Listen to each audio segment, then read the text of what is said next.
आइए students move करते हैं क्वेश्चन नंबर 6 की तरफ। Question number 6 is electronic configuration of some elements are given, group the elements in pairs that would represent similar chemical properties. यानी आपको elements को group में प्लेस करना है जिनकी केमिकल प्रॉपर्टीज सिमिलर होंगी। तो इसका मतलब आपको आइडेंटिफाई करना है कि इलेक्ट्रॉनिक कॉन्फ़िगरेशन सिमिलर किन एलिमेंट्स की है। आइए इसको देखने की कोशिश करते हैं। स्टूडेंट्स गिवन डाटा से अगर आप देखिए एफ की इलेक्ट्रॉनिक कॉन्फ़िगरेशन का आखिरी शेल एस सब शेल है जिसमें एक इलेक्ट्रॉन है, और अगर आप जी को देखिए, जी में भी यही कंडीशन है कि आखिरी शेल का सब शेल एस है और जिसमें एक इलेक्ट्रॉन है। इसका मतलब हम कह सकते हैं कि एफ एंड जी ये सेम पीरियड में रखे जाएंगे। एफ एंड जी ये सेम ग्रुप के एलिमेंट्स हैं, क्योंकि ग्रुप में एलिमेंट्स को अकॉर्डिंग टू वैलेंस शेल के हिसाब से पुट किया जाता है। अगर मैं बताना चाहूँ ये ग्रुप कौन सा होगा, तो क्योंकि आखिरी शेल में एक इलेक्ट्रॉन है तो आप कह सकते हैं ये ग्रुप 1A के एलिमेंट होंगे। इसके बाद अगर आप गौर करें A को और H को, A में अगर आप देखिए 1s2 2s2 और H को भी देखिए कि आखिरी सब शेल S सब शेल में जा रहा है, यानी आखिरी इलेक्ट्रॉन S सब शेल में जा रहा है, और A में भी आखिरी इलेक्ट्रॉन S सब शेल में जा रहा है, और दोनों के पास दो दो इलेक्ट्रॉन है। तो ये सिमिलैरिटी हो गई। तो इसका मतलब A एंड H ये सेम ग्रुप के एलिमेंट्स होंगे। अब हम ये भी बता सकते हैं कि ये कौन से ग्रुप के एलिमेंट्स होंगे, बिकॉज आखिरी इलेक्ट्रॉन यानी valence electron S sub shell में जा रहा है जिसमें दो इलेक्ट्रॉन है, यहाँ पर भी दो इलेक्ट्रॉन है, तो number of electron valence shell में आपको ग्रुप नंबर बताते हैं। इसका मतलब ये ग्रुप 2A होगा। अब देखते हैं C को और E को।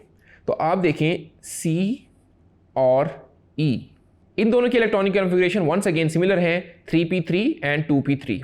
तो हम कह सकते हैं कि C एंड E ये वंस अगेन एक ही ग्रुप के एलिमेंट्स हैं, और कौन से ग्रुप के एलिमेंट्स होंगे अब ये आपको बता देना चाहिए, ग्रुप नंबर 5A के एलिमेंट्स। कैसे, आप ये देखिए कि यहाँ पर 2s2 2p3 है, तो second shell is second and S and P उसके सब शेल हैं जिसमें टोटल इलेक्ट्रॉन हो गए 5। इसी तरह यहाँ पे आप देखें third shell is your valence shell जिसमें टोटल इलेक्ट्रॉन 1 सेकेंड कितने हो गए 3 + 2 5।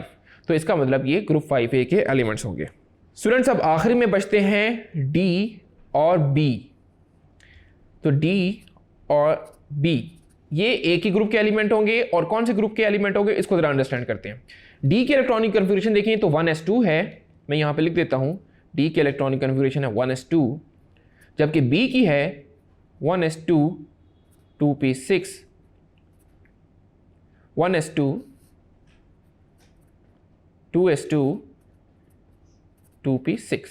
यहाँ पे स्टूडेंट एक बात अब आप गौर करें, हालांकि यहाँ पे S सब शेल है 2 इलेक्ट्रॉन है, लेकिन यहाँ पे P सब शेल है जिसमें 6 इलेक्ट्रॉन है। तो इनमें सिमिलैरिटी कैसे हो गई? इनमें सिमिलैरिटी कुछ ऐसे है कि आपने सेकंड शेल को देखी, सेकंड शेल में S और P दो सब शेल हैं जिसमें टोटल हैं 8 इलेक्ट्रॉन्स, टोटल हैं 6 + 2 8 इलेक्ट्रॉन, जबकि ये 1s2 ये S सब शेल है जिसमें 2 इलेक्ट्रॉन है। तो अब आप देखें दोनों ही नोबल एलिमेंट हैं, क्योंकि मैंने आपको बताया था कि नोबल एलिमेंट वो होते हैं जिनमें आखिरी शेल में 2 या 8 इलेक्ट्रॉन हो। इसका मतलब ये ग्रुप नंबर 8 के एलिमेंट्स होंगे जिसको हम ग्रुप 8A कहते हैं। तो स्टूडेंट्स आई एम होपफुल कि आपको ये क्वेश्चन अच्छे से अंडरस्टैंड हो गया होगा। Thank you.